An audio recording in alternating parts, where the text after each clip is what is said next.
Hey, good morning, all you groovy guys and gals, and welcome to the Groovy Guru channel. I hope you're having a great day today. It's a great day here. Start my day off right.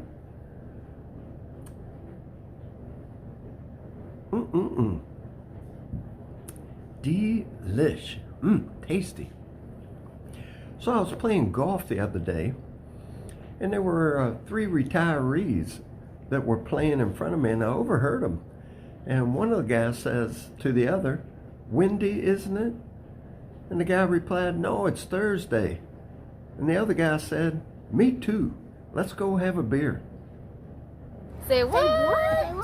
So I'm trying to improve my cooking skills, so I enrolled in this culinary class. I was in the class, and the instructor asked a question, said, "What food causes the most grief years after eating it?" And this old guy raised his hand, stood up, and he said, "Wedding cake."